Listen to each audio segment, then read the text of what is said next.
Hello बच्चों, स्वागत है आप सभी का हमारे इस यूट्यूब चैनल मिसी क्लासेस में। मैं हूं नितिन राज और मैं आपको पढ़ाने वाला हूं ज्योग्राफी।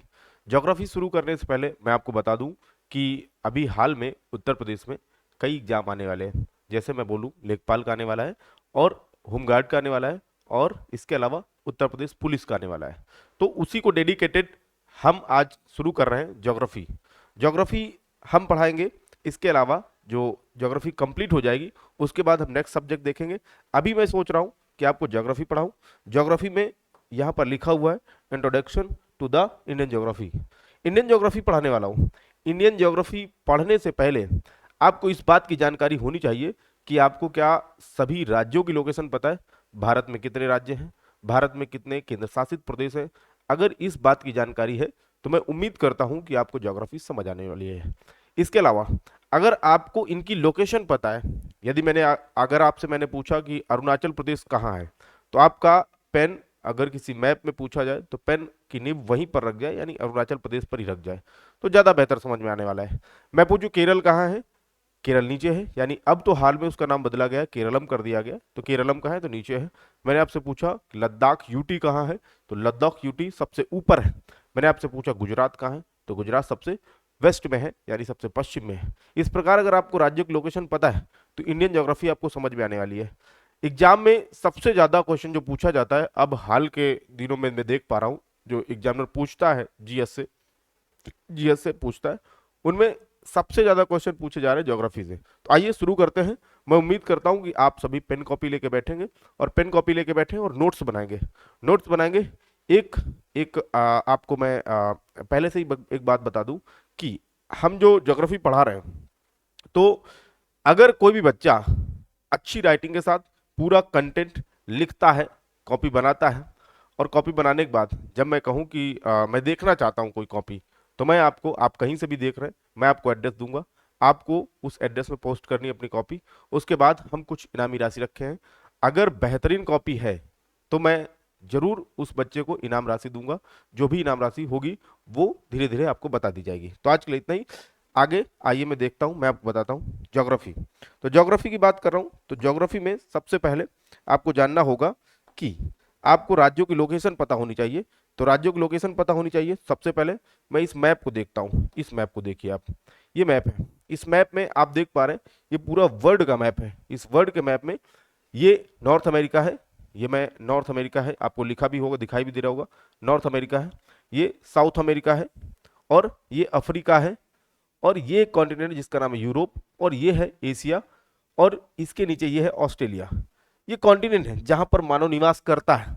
इसके अलावा आप देख पाएंगे ये जो मैंने गोले में रखा हुआ है, इसको भारत है, ये भारत है। यानी मैं अगर बात करूं पूरे ग्लोब में भारत की बात करूं, तो मैं आपको यहां समझाने वाला हूं। यदि आपने ग्लोब देखा होगा, ग्लोब नहीं देखा है तो भी एज्यूम करेंगे, मैंने कहा ये ग्लोब है, ये ग्लोब है, ठीक। इस ग्लोब को इस ग्लोब का एक कोई सेंटर बिंदु होगा, एक कोई सेंटर बिंदु होगा। वो सेंटर बिंदु कौन सा है, मैंने माना ये है सेंटर बिंदु। इस सेंटर बिंदु से ग्लोब समझा रहा हूं सबसे पहले। इस सेंटर बिंदु से आप यहां से 1 डिग्री के एंगल पे यहां पे, 1 डिग्री के एंगल पे यहां पे पॉइंट रखेंगे। उन दोनों पॉइंटों को मिला देंगे, उन दोनों पॉइंटों को मिला देंगे। अगर इन दोनों पॉइंटों को मिला दिया आपने, तो आपको ये निकल गया है, ये हो गई 1 डिग्री का एंगल इस सेंटर के हिसाब से। ऐसे यहाँ 2 डिग्री पे आएगा, यहाँ भी 2 डिग्री पे आएगा, इस लाइन को भी मिला दिया आपने तो ये हो गई 2 डिग्री। ऐसे करते करते आप आगे बढ़ेंगे तो यहाँ पर पहुंच जाएंगे आप 90 डिग्री। ये होगा नॉर्थ पोल, यानी नॉर्थ पोल या उत्तरी ध्रुव। इसको उत्तरी ध्रुव लिख सकते हैं, उत्तरी ध्रुव लिख सकते हैं, उत्तरी ध्रुव, ठीक। अब इसके बाद मैं नीचे कह रहा हूं, मैं कह रहा हूं 1 डिग्री का एंगल यहां बनेगा, यहां बनेगा। इन दोनों रेखाओं को आप मिला देंगे तो नीचे 1 डिग्री का एंगल बन जाएगा। लेकिन यहां इसके बीचों बीच एक लाइन और है, उस लाइन को अगर आप मिलाएंगे, उस लाइन को, इसको इसको यदि आप मिलाते हैं, ये हो गई 0 डिग्री अक्षांश रेखा। मैं आपको पढ़ाने क्या जा रहा हूं, मैं आपको टॉपिक बता दूं सबसे पहले। टॉपिक का नाम होगा भारत का भारत का भौगोलिक परिचय, भारत का भौगोलिक परिचय, भारत का भौगोलिक परिचय, ठीक। भौगोलिक परिचय, ये टॉपिक का नाम होगा।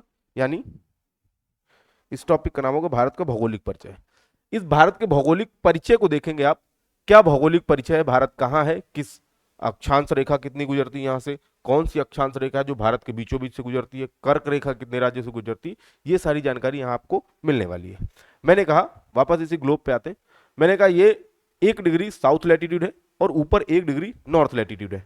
ऐसे करते करते जब यहाँ आप पहुंचेंगे, यहाँ पर एक रेखा होगी जिसका नंबर होगा 23.5 डिग्री अक्षांश रेखा, और इसके नीचे भी गोलार्ध में यहां पर भी एक नंबर होगा 23.5 डिग्री अक्षांश रेखा। मैं आपको एक चीज और बता दूं कि यदि इस गोले को आप देखेंगे, इस गोले को आप देखेंगे, यहां 0 डिग्री अक्षांश रेखा है। इस 0 डिग्री अक्षांश रेखा ने इस गोले को 2 भागों में बांट दिया, एक हो गया नॉर्थ हेमिस्फीयर, एक हो गया नॉर्थ हेमिस्फीयर, एक हो गया साउथ हेमिस्फीयर, यानी उत्तरी गोलार्ध और दक्षिणी गोलार्ध। ये 2 भागों में बट गया गोला। इसलिए यहां पर मैं आपको बता दूं, इस 0 डिग्री के ऊपर जितनी भी रेखाएं आएंगी, जितनी भी अक्षांश रेखाएं आएंगी, उन सब को आप उत्तरी अक्षांश रेखा कहेंगे। मैंने कहा ये कौन सी अक्षांश रेखा, तो आपने कहा 1 डिग्री उत्तरी उत्तरी अक्षांश रेखा, 1 डिग्री उत्तरी अक्षांश रेखा। उसके ऊपर 2 डिग्री उत्तरी अक्षांश रेखा, 3 डिग्री उत्तरी अक्षांश रेखा, 4 डिग्री उत्तरी अक्षांश रेखा, 5 डिग्री, ऐसे करते करते 50 degree, 60 degree, 70 degree, 80 degree, 90 degree अक्षांश रेखा, वो भी कौन सी, उत्तरी अक्षांश रेखा। यानी मैं ये कहना चाहता हूं इस 0 डिग्री के नॉर्थ में जितनी भी अक्षांश रेखाएं आएंगी, सबके पीछे आपको लगाना है नॉर्थ लैटिट्यूड या उत्तरी अक्षांश रेखा। यदि कोई नंबर आया, मैंने बोला 23.5 डिग्री उत्तरी अक्षांश रेखा किस गोलार्ध में होगी, तो जाहिर सी बात है नॉर्थ हेमिस्फीयर में होगी। 23.5 डिग्री दक्षिणी अक्षांश रेखा कहां होगी, तो आपको यह पता होना चाहिए कि दक्षिणी गोलार्ध में होगी। आइए फिर देखिए, मैंने कहा यह है 23.5 डिग्री उत्तरी अक्षांश रेखा और यह है 23.5 डिग्री दक्षिणी अक्षांश रेखा, दक्षिणी अक्षांश रेखा। अक्षांश रेखा को लैटिट्यूड भी बोलते हैं, लैटिट्यूड भी बोलते हैं, ठीक। तो अब मैं क्या डाल सकता हूं, मैंने कहा ये कौन सा नंबर होगा, ये कौन सी अक्षांश रेखा होगी, तो आपने बोला 23.5 नॉर्थ लैटिट्यूड। मेरे ख्याल से समझ में आया होगा। अब मैं कह रहा हूं आपको, यहां पर से एक लाइन और गुजरती है, इसका नंबर है 66.5 डिग्री उत्तरी अक्षांश रेखा, और दक्षिणी गोलार्ध में भी एक अक्षांश रेखा गुजरती है, इसका नंबर है 66.5 डिग्री अक्षांश रेखा। अब इसके बाद वहां 90 डिग्री है तो नीचे भी 90 डिग्री होगा, नीचे भी 90 डिग्री होगा। यहां पर आएंगे तो 90 डिग्री साउथ लैटिट्यूड, या इसको साउथ पोल बोल सकते हैं। मेरे ख्याल से इतनी बात समझ में आई होगी। तो अब आपसे मैं एक क्वेश्चन पूछता हूं, मैंने कहा कि पूरे ग्लोब में कितनी अक्षांश रेखाएं हैं। आइए मैं ये क्वेश्चन लिखता हूं, पूरे ग्लोब में कितनी अक्षांश रेखाएं हैं, तो इसका जवाब आपको देना है। आइए, मैंने पूछा पूरे ग्लोब में कितनी अक्षांश रेखाएं हैं, ठीक है। मैं आपसे क्वेश्चन पूछता हूं, मैंने कहा कि ग्लोब में कुल कितनी अक्षांश रेखाएं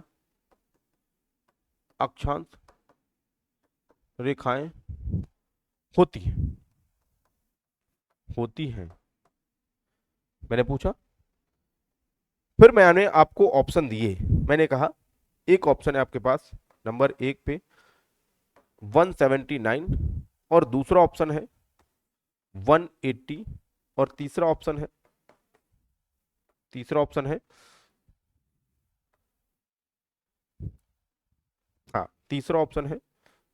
181, और चौथा ऑप्शन है 182। ये 4 ऑप्शन दिए मैंने, और मैंने आपसे पूछा कि ग्लोब में कितनी अक्षांश रेखाएं हैं, तो आपको इसका जवाब देना है ग्लोब पर कितनी अक्षांश रेखाएं हैं। तो मैं आपको बता दूं कि ग्लोब पर कुल अक्षांश रेखाओं की संख्या कितनी होगी, तो मैं आपसे पूछता हूं कितनी होगी, तो मैं बता देता हूं आपको, ग्लोब पर कुल अक्षांश रेखाओं की संख्या 179 होगी। अगर आप ये लगा रहे तो ये आपका आंसर गलत है। कैसे, मैं आपसे पूछता हूं, मैंने आपको ग्लोब बना के दिखाया, यहां पर एक बिंदु है, इसका नाम है 90 डिग्री नॉर्थ लैटिट्यूड। मैंने ग्लोब बना के दिखाया, यहां पर भी एक बिंदु है, इसका नाम है 90 डिग्री साउथ लैटिट्यूड। अब इसके अलावा एक लाइन वो है जिसको हम 0 डिग्री बोल रहे हैं, इस 0 डिग्री एक अक्षांश रेखा को काउंट करेंगे तो 1 डिग्री ऊपर 2 डिग्री, 3 डिग्री, 4 डिग्री, 5 डिग्री, ऐसे करते करते जब हम ऊपर पहुंचेंगे 90 डिग्री तक पहुंच जाएंगे। तो 90 डिग्री कोई रेखा नहीं है, ये भी कोई रेखा नहीं है। जब रेखा नहीं है तो ये एक क्या है, ये अक्षांश है, पर अक्षांश रेखा नहीं है। मैंने आपसे क्वेश्चन में क्या पूछा है, ग्लोब में कितनी अक्षांश रेखाएं हैं? हमने केवल अक्षांश रेखाएं पूछी है, ना कि अक्षांश पूछे। इसलिए इन दोनों को माइनस कर देंगे, यानी नॉर्थ पोल को माइनस कर देंगे और साउथ पोल को माइनस कर देंगे। इसलिए सही आंसर निकल के आएगा आपका क्या, 179। मेरे ख्याल से ये बात तो समझ में आई होगी कि ग्लोब में कितनी अक्षांश रेखाएं हैं। कैसे? मैंने कहा एक हो गई 0 डिग्री वाली, 0 डिग्री वाली एक, 0 डिग्री वाली एक, हाँ 0 डिग्री वाली एक, और इसके बाद 90 ऊपर 90 नीचे इज इक्वल टू 181। पर मैंने आपको यह भी बताया है कि ये 90 डिग्री साउथ लैटिट्यूड और 90 डिग्री नॉर्थ लैटिट्यूड रेखा नहीं है, सिर्फ अक्षांश है। इसलिए इसमें 2 माइनस कर देंगे और राइट आंसर निकल के आएगा 179। मेरे ख्याल से आपको इसका कॉन्सेप्ट समझ में आया होगा, ये बात समझ में आई होगी। अब मैं आपसे नेक्स्ट पेज में एक क्वेश्चन और पूछता हूं। मैंने कहा ग्लोब पर, हाँ मैंने कहा ग्लोब पर कितनी या कितने अक्षांश होते हैं, यानी how many latitude in globe, मैं आपको वापस ऑप्शन देता हूं। मैंने ऑप्शन दिए और ऑप्शन एक कहता है 179 और ऑप्शन 2 कहता है 180 और ऑप्शन 3 कहता है 181 और ऑप्शन 4 कहता है 1, हाँ ऑप्शन 4 कहता है 182। मैंने क्या पूछा है? मैंने आपसे पूछा है कि ग्लोब पर कितने अक्षांश होते हैं। हमने आपको भी थोड़ी देर पहले रेखा पूछी थी, अक्षांश रेखाएं पूछी थी। अब मैं केवल अक्षांश पूछ रहा हूं। और मैंने आपको थोड़ी देर पहले यह भी बताया था कि नॉर्थ में जो नॉर्थ पोल है, जो 90 डिग्री नॉर्थ लैटिट्यूड है, जो 90 डिग्री साउथ लैटिट्यूड है, वो बिंदु है, अक्षांश है, पर अक्षांश रेखा नहीं है। इस बार मैंने सारे अक्षांश पूछे, तो सही आंसर क्या निकल के आएगा, 181। मेरे ख्याल से ये बात आपको समझ में आई होगी। नेक्स्ट कॉन्सेप्ट की ओर बढ़ता हूं। मैं आपसे एक दूसरा क्वेश्चन पूछता हूं, किसी अक्षांश रेखा से जुड़ा हुआ। मैं आपसे दूसरा क्वेश्चन पूछता हूं। मैंने कहा हाँ मैंने कहा ग्लोब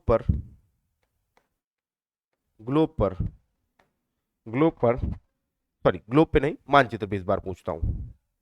हाँ मैंने कहा मानचित्र पर कुल कितनी अक्षांश रेखाएं होती हैं, ये क्वेश्चन पूछा। और इस क्वेश्चन को पूछने के बाद मैं आपको ऑप्शन देता हूं। मैंने कहा ऑप्शन नंबर 1 कहता है 179, ऑप्शन नंबर 2 कहता है 180 और ऑप्शन नंबर 3 कहता है 181 और ऑप्शन नंबर 4 कहता है 182। आपके लिए क्वेश्चन है कि मानचित्र पर कुल कितनी अक्षांश रेखाएं होंगी। और मैंने आपको मेरे ख्याल से ग्लोब पर कितनी अक्षांश रेखाएं हैं, ग्लोब पर कितने अक्षांश ये बता दिया। अब मैं मानचित्र पर आ गया हूं और मैं आपसे पूछता हूं मानचित्र पर कुल कितनी अक्षांश रेखाएं हैं। तो आइए एक बार इस कॉन्सेप्ट को समझाता हूं। मैंने कहा ये ग्लोब है, वापस मैंने ग्लोब बनाया, ये ग्लोब है और इस ग्लोब पे 90 degree north latitude, 90 degree north latitude जो है और 90 डिग्री साउथ लैटिट्यूड जो है, 90 डिग्री साउथ लैटिट्यूड जो है, ये दोनों बिंदु थे, अक्षांश थे, ना कि अक्षांश रेखा थे। अब मैं आपसे पूछ रहा हूं मानचित्र पर, तो मानचित्र पर इस मानचित्र को बीच से फाड़ दीजिए, ऐसे करके ओपन कर दीजिए और इसको पेपर की नुमा संरचना पे ले आइए। यानी इसको जब हम फाड़ेंगे तो ये कुछ इस तरह बन के आ जाएगा पेपर में, मानचित्र पेपर में होता है, ऐसे बन के आ जाएगा। और ये जो नॉर्थ लैटिट्यूड 90 डिग्री था और साउथ लैटिट्यूड जो 90 डिग्री था, ये साउथ लैटिट्यूड था, ये नॉर्थ लैटिट्यूड था, ये खिंच जाएंगे, ऐसे खिंच जाएंगे, ये भी खिंच जाएगा, ये भी खिंच जाएगा। जब खिंच जाएगा और फिर उसको बराबर कर देंगे तो ऊपर वाला भी बिंदु जो था वो भी रेखा में परिवर्तित हो जाएगा और नीचे वाला बिंदु भी रेखा में परिवर्तित हो जाएगा। इसलिए मानचित्र पर अगर अक्षांश रेखाओं की संख्या पूछी जाए तो ग्लोब से अलग होती है, अगर मानचित्र पर अक्षांश केवल अक्षांश पूछे जाए तो भी ग्लोब से अलग होते हैं। दोनों के आंसर आपको मैं बताता हूं। मैंने कहा इसका आंसर क्या होगा, मानचित्र पर कुल अक्षांश रेखाओं की संख्या कितनी होगी, तो इसका सही आंसर होगा मेरे बच्चे 181। क्या सही होगा, 181। कैसे 181 सही होगा, कैसे, आइए। मैंने कहा था कि एक 0 डिग्री लाइन है जिसे भूमध्य रेखा बोलते हैं, जिसे 0 डिग्री भूमध्य रेखा, भूमध्य रेखा बोलते हैं, भूमध्य रेखा बोलते हैं, या इसी को और लगा के लिख देता हूं, विषुवत रेखा बोलते हैं, विषुवत रेखा बोलते हैं, विषुवत रेखा। इंग्लिश में इसको इक्वेटर बोलते हैं। इंग्लिश वाले बच्चे केवल टर्म्स पकड़ेंगे, इसको इक्वेटर बोलते हैं। तो 0 डिग्री एक हो गई और इसके ऊपर 1 डिग्री है, 2 डिग्री है, ऐसे करते करते जब हम सबसे ऊपर पहुंचेंगे, सबसे ऊपर पहुंचेंगे तो यहाँ 90 डिग्री है। यानी 0 डिग्री एक रेखा, 90 डिग्री 0 डिग्री के ऊपर, और 90 लाइन्स यहाँ नीचे लिखेंगे, नीचे भी कई अक्षांश रेखाएं होंगी, उनकी भी कुल संख्या कितनी होगी सदर्न हेमिस्फीयर में, उनकी भी संख्या 90 होगी। तो 90 ऊपर और 90 नीचे is equal to 181 is the right answer of this question. मेरे ख्याल से आपको बात समझ में आई होगी। ये जो 0 डिग्री थी, इस 0 डिग्री के ऊपर, इस 0 डिग्री के ऊपर भी कितने 90, और इस 0 डिग्री के नीचे भी कितने 90। मेरे ख्याल से मानचित्र पर आपको ये समझ में आया होगा कि मानचित्र पर कुल अक्षांश रेखाओं की संख्या भी कितनी होती, 181। पर ग्लोब में कुल अक्षांश रेखाओं की संख्या 181 नहीं होती, ग्लोब पर अक्षांश रेखाओं की संख्या 179 होती है, क्योंकि हम नॉर्थ पोल को और साउथ पोल को छोड़ देते हैं। मेरे ख्याल से ये बात आपको समझ में आई होगी। नेक्स्ट दूसरा क्वेश्चन मैं पूछता हूं आपसे। मैंने कहा मैं दूसरा क्वेश्चन आपसे पूछता हूं, और मैं आपसे ये पूछता हूं कि हाँ हाँ हाँ मैं आपसे पूछता हूं बच्चे, मैंने कहा कि मानचित्र पर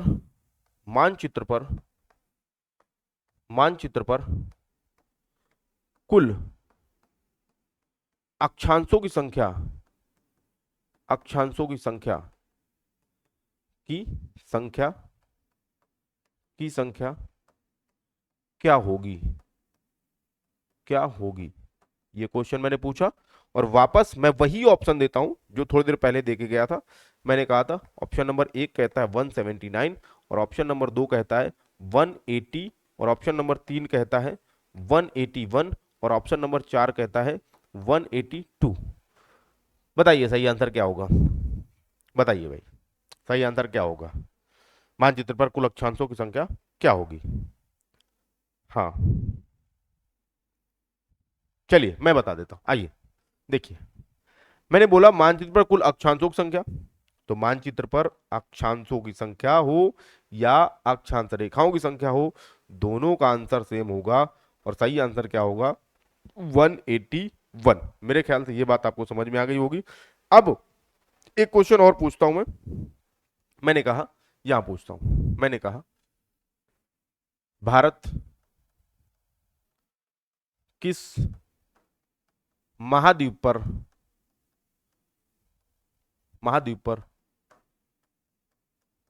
स्थित है। तो आप सबको पता है भारत एशिया महाद्वीप पर स्थित है, भारत एशिया महाद्वीप पर स्थित है, एशिया महाद्वीप पर स्थित है, एशिया महाद्वीप पर स्थित है, महाद्वीप पर स्थित है, ठीक है। भारत एशिया महाद्वीप पर स्थित है, भारत एशिया महाद्वीप पर स्थित है। अब इसके बाद मैं पूछता हूं दूसरा क्वेश्चन। मैंने कहा भारत किस गोलार्ध पर स्थित है, किस गोलार्ध पर स्थित है, गोलार्ध पर स्थित है, स्थित है, ठीक है। इस क्वेश्चन का आंसर जानने के लिए आपको वापस इस ग्लोब को, इस मैप को देखना पड़ेगा। मैं कह रहा हूं ये मैंने ग्लोब बनाया, ठीक, ये ग्लोब बना दिया।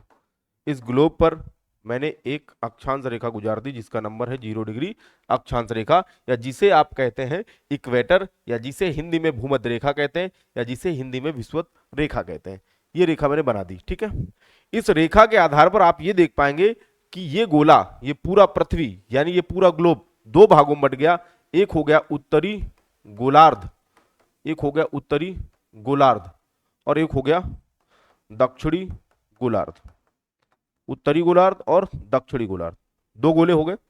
अब भारत हमारा उत्तरी गोलार्ध पर स्थित है, भारत हमारा उत्तरी गोलार्ध पर यहां पर स्थित है, यहां पर स्थित है। मैं वापस बना के दिखा दूं कहां पर स्थित है। मैंने कहा भारत किस गोलार्ध पर स्थित है, तो मैंने कहा भारत, हाँ, भारत उत्तरी गोलार्ध पर स्थित है। कैसे, मैं आपको बना के दिखाता हूं। मैंने कहा भारत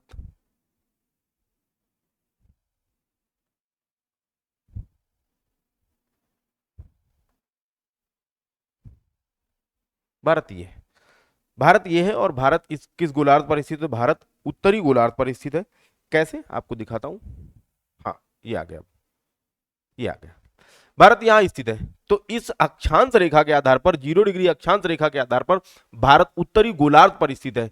अब अगर ये ऑप्शन में नहीं आता है कि उत्तरी गोलार्ध पर स्थित है, तो आइए मैं एक चीज और बताता हूं। मैंने कहा ग्लोब पर अक्षांश रेखाओं के साथ साथ देशांतर रेखाएं, यानी देशांतर रेखाएं नामक इमेजिनरी लाइन, काल्पनिक रेखाएं खींची गई हैं।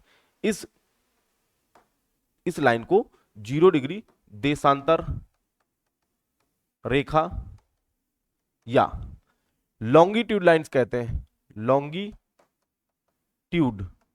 लाइन कहते हैं, लॉन्गिट्यूड लाइन कहते हैं।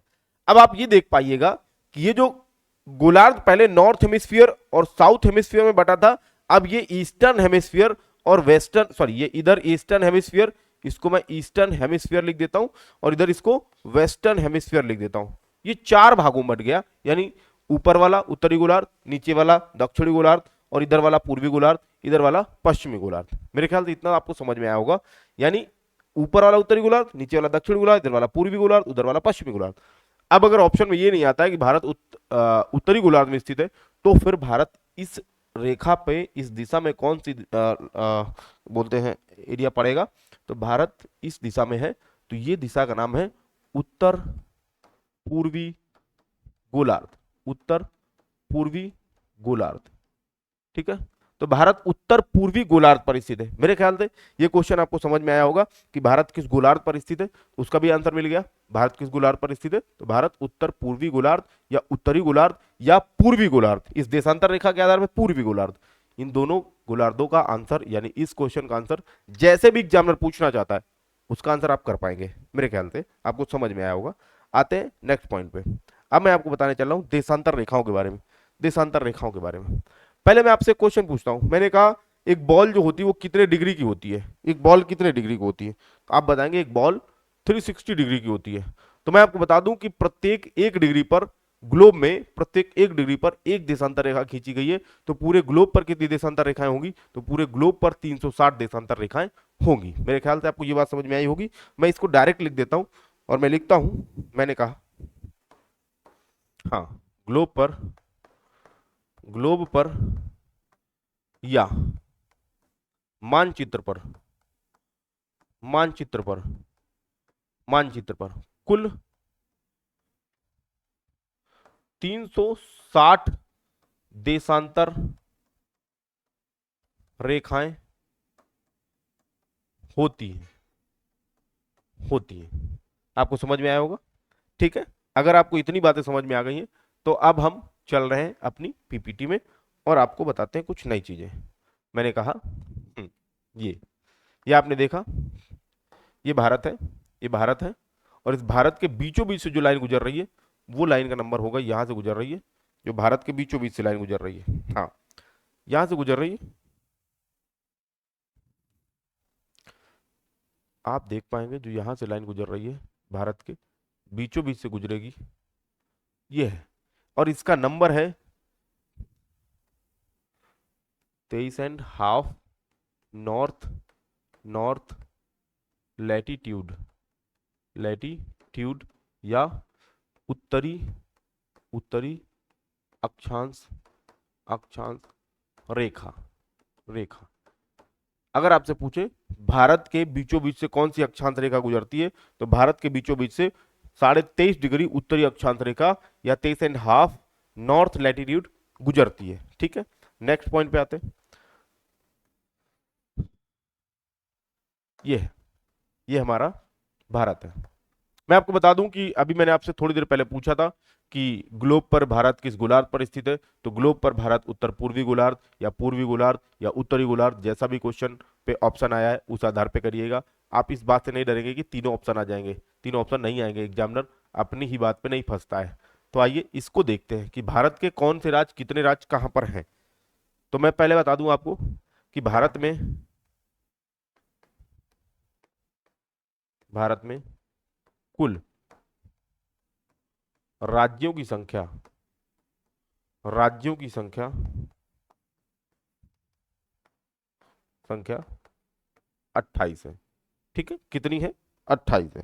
ठीक, उन 28 राज्यों को मैं नंबर डाल के बताता हूँ कौन कौन से कहां पर राज्य हैं। आप ध्यान से देखिएगा उन 28 राज्यों को, क्योंकि मैंने ये ब्लैंक मैप लिया है। यहां पर आपको समझ में आएगा, सबसे नंबर 1 पे इसका नाम है आरजे, यानी राजस्थान। दिख रहा है आपको?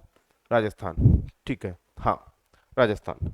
और दूसरा जो नंबर है, दूसरा जो राज्य है उसका नाम है, एक सेकेंड,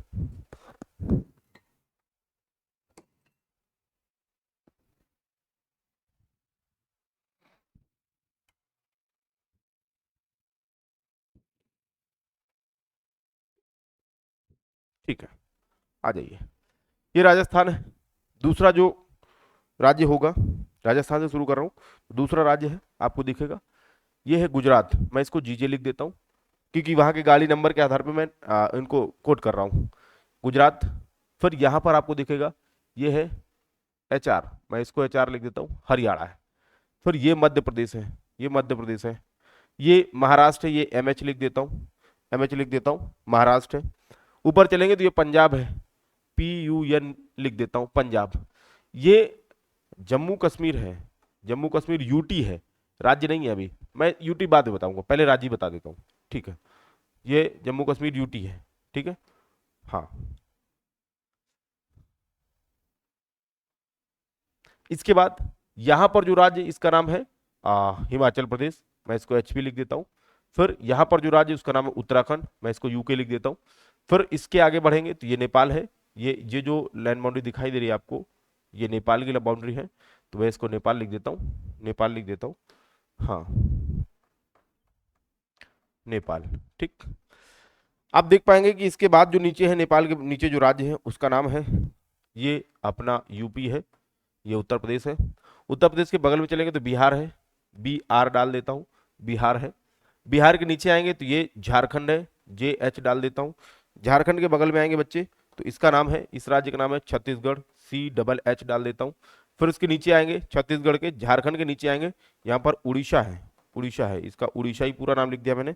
इसके बाद बच्चे, इसके बाद बच्चे मैंने आपसे दूसरा पूछा तो आप बताएंगे, ये जो राज्य है उड़ीसा के नीचे, ये है आंध्र प्रदेश, आंध्र प्रदेश। आंध्र प्रदेश के ऊपर तेलंगाना है, तेलंगाना है, तेलंगाना। ठीक, तेलंगाना के नीचे यहाँ पर इतना छोटी सी लैंड बाउंड्री दिख रही है आपको, ये छोटी सी लैंड बाउंड्री दिख रही, इसका नाम है गोवा, गोवा। और इस राज्य का नाम है कर्नाटक, कर्नाटक, कर्नाटक। इसके नीचे आएंगे, ये करेलीनुमा संरचना में जो दिखाई दे रहा है, इसका नाम है बच्चे, इसका नाम है इस राज्य का, इस राज्य का नाम है केरलम, केरलम। अभी हाल में ही सरकार ने इसका नाम बदला, केरलम। और ये जो राज्य, इसका नाम है TN, मैं इसका नाम डाल देता हूँ TN, यानी तमिलनाडु, TN, यानी इस राज्य का नाम है तमिलनाडु। तमिलनाडु के ऊपर बढ़ेंगे, मेरे ख्याल से आपको ऊपर के सारे राज्य पता चल गए। यहाँ पर आचार है, और यहाँ पर एक छोटा सा राज्य जो यूटी है, उसको भी मैं दिखाई देता हूँ आपको, हाँ, ये जो छोटा सा यूटी, ये इसका नाम है दिल्ली, दिल्ली, दिल्ली। ठीक है, और इसके बाद इधर चलेंगे, इधर आप देख पा रहे होंगे कि ये लैंड बाउंड्री आई है यहां से लेकर, ये लैंड बाउंड्री आई है यहां तक, और फिर इसका इधर से लेकर इधर से लैंड बाउंड्री आई है, ये लैंड बाउंड्री आई है। ये वो राज्य है जहाँ की CM ममता बनर्जी जी हैं, तो ये इस राज्य का नाम है वेस्ट बंगाल, यहाँ पर WB डाल दिया मैंने। इसके बाद ऊपर चलेंगे, ऊपर ये जो लैंड बाउंड्री दिखाई दे रही है, ये एक देश है जिसका नाम है भूटान, भूटान, भूटान। ठीक, इसके बाद आगे बढ़ेंगे, इसके बाद इस राज्य का नाम है अरुणाचल प्रदेश। ये AP अलग है और ये AP अलग है, ये आंध्र प्रदेश है, वो अरुणाचल प्रदेश है, अरुणाचल प्रदेश। और इसके नीचे ये जो देश दिख रहा है, सॉरी राज्य दिख रहा है, इसका नाम है नागालैंड, नागालैंड। ठीक, नागालैंड। नागालैंड के नीचे आएंगे तो मणिपुर होगा, मणिपुर होगा, मणिपुर, मणिपुर होगा। मणिपुर के नीचे आएंगे तो मिजोरम होगा, मिजोरम होगा, मिजोरम होगा। मिजोरम के बगल में जाएंगे तो इस राज्य का नाम होगा त्रिपुरा, त्रिपुरा, त्रिपुरा, त्रिपुरा। और ये लैंड बाउंड्री आपको दिख रही होगी, ये लैंड बाउंड्री, ये लैंड बाउंड्री, इस राज्य का नाम है मेघालय, मेघालय, मेघालय, मेघालय। ठीक। अब बीच में एक राज्य बच रहा है, उस राज्य का नाम है असम, असम, असम। मेरे ख्याल से सभी राज्य हो गए होंगे। आप एक बार काउंट करिए कौन सा राज्य छूटा। मेरे ख्याल से सारे राज्य हो गए। हाँ, पंजाब, हिमाचल प्रदेश, उत्तराखंड, हरियाणा, राजस्थान, गुजरात, मध्य प्रदेश, महाराष्ट्र, कर्नाटक, गोवा, तेलंगाना, आंध्र प्रदेश, तमिलनाडु, उड़ीसा, छत्तीसगढ़, झारखंड, वेस्ट बंगाल, बिहार और असम। फिर उधर के ये सारे राज्य। मेरे ख्याल से आपको राज्यों की लोकेशन समझ में आई होगी, दिख रहे होंगे राज्य। आगे बढ़ जाते हैं, आगे बढ़ जाते हैं। अगर आपको राज्यों की लोकेशन क्लियर नहीं है तो मैं आपको बता दूं, एक बुक आती है, उस बुक का नाम है एटलस। एटलस बुक है, उसमें सभी राज्यों को, देशों को, दुनिया के वर्ल्ड मैप को, यानी एशिया महाद्वीप को, अफ्रीका महाद्वीप को, नॉर्थ अमेरिका को, साउथ अमेरिका को, यूरोप को, ऑस्ट्रेलिया को, अंटार्कटिका को, क्या बोलते हैं, आर्कटिक ओशियन को, सबको सबको दिखाएगा। मेरे ख्याल से वो मैप, वो बुक आप ले सकते हैं। उसमें सारी बुक, उस बुक में सारे मैप दिखाए गए हैं और मैं उसको भी शुरू करने वाला हूं जल्दी। तो मेरे ख्याल से ये आपको समझ में आया होगा कितने राज्य हैं, इनकी लोकेशन आपको जरूर याद रखनी है। अगर मैं आगे बढ़ूं तो आइए नेक्स्ट पेज में चलता हूं। मैं आपको ले चलता हूं, ये भारत का मैप है। इस भारत मैप को आप समझ पा रहे होंगे। अगर आपसे मैं बोलूं, इसको देखने के बाद आप हमें ये बताएं कि भारत कितने देशों के साथ सीमा साझा करता है, भारत कितने देशों के साथ सीमा साझा करता है। तो मैं यहाँ क्वेश्चन लिखता हूँ, भारत कितने देशों के साथ सीमा साझा करता है। ठीक है, पहला क्वेश्चन हमारा ये है, भारत कितने देशों के साथ, कितने देशों के साथ, देशों के साथ सीमा साझा करता है, साझा करता है, करता है। ये क्वेश्चन है हमारा। और इस क्वेश्चन के आधार पे मैं आपको पूरे मैप में ये दिखाने वाला हूं कि कौन सा देश, कौन सा देश ऐसा है जो भारत के साथ सीमा साझा करता है और कहां पर है, उसकी लोकेशन दिखाने वाला हूं। आइए शुरू करते हैं। मैंने कहा सबसे पहले यहां से शुरू करेंगे और यहां तक आएंगे।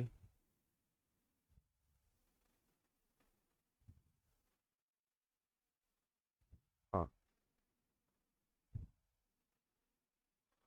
इस देश का नाम है पाकिस्तान, पाकिस्तान। ठीक। इसके बाद मैं दूसरा देश लेता हूं। मैंने कहा यहां से लेकर ऊपर इधर है, यहां से टच करता है, इसका नाम है अफगानिस्तान। AFG लिख दिया मैंने, आपको समझ में आएगा। इसके बाद, इसके बाद जो राज्य है उसका नाम है, यहां पर आएंगे, इतने में जितना ब्लैंक दिखाई दे रहा है और ऊपर जो व्हाइट व्हाइट को टच कर रहा है, यहां पर एक देश है, इसका नाम है बांग्लादेश, बांग्लादेश। ठीक, वही बांग्लादेश जिसका जन्म 1971 में इंदिरा गांधी ने किया था, यानी इंदिरा गांधी ने बांग्लादेश को आजाद कराया था, जो पूर्वी पाकिस्तान के नाम से पहले जाना जाता था, बाद में वो बांग्लादेश बना। ठीक है, नेक्स्ट मैं कह रहा हूं, यहां पर आएंगे, यहां से लेकर यहां तक, यहां से लेकर यहां तक, ये यहां पर एक देश है, इसका नाम है म्यांमार, म्यांमार। फिर ऊपर बढ़ेंगे, यहां इतने में एक देश है, इसका नाम है भूटान, भूटान, भूटान। ठीक। फिर इतने में एक देश है, इतनी सीमा में, इतनी सीमा में, इस देश का नाम है नेपाल, नेपाल। फिर ऊपर एक बड़ा सा देश है, इसका नाम है चाइना, इसका नाम है चीन या चाइना कहते हैं, चाइना, चाइना, चाइना। ठीक। मेरे ख्याल से आप काउंट किए जाए, एक हो गया, अफगानिस्तान दो हो गया, नेपाल तीन हो गया, चाइना चार हो गया, भूटान पांच हो गया, म्यांमार छह हो गया, बांग्लादेश सात हो गया। तो इस क्वेश्चन का आंसर क्या है, सात देश। सात देश ऐसे हैं जो बांग्लादेश के साथ लैंड बाउंड्री शेयर करते हैं, यानी सीमा साझा करते हैं, जो लैंड से यानी स्थल से स्थल टच करते हैं। ये ऐसे सात देश हैं। इन सात देशों को आप देखिए गौर से, कहां पर कौन सी लोकेशन है, और बताइए कि आपको समझ में आया।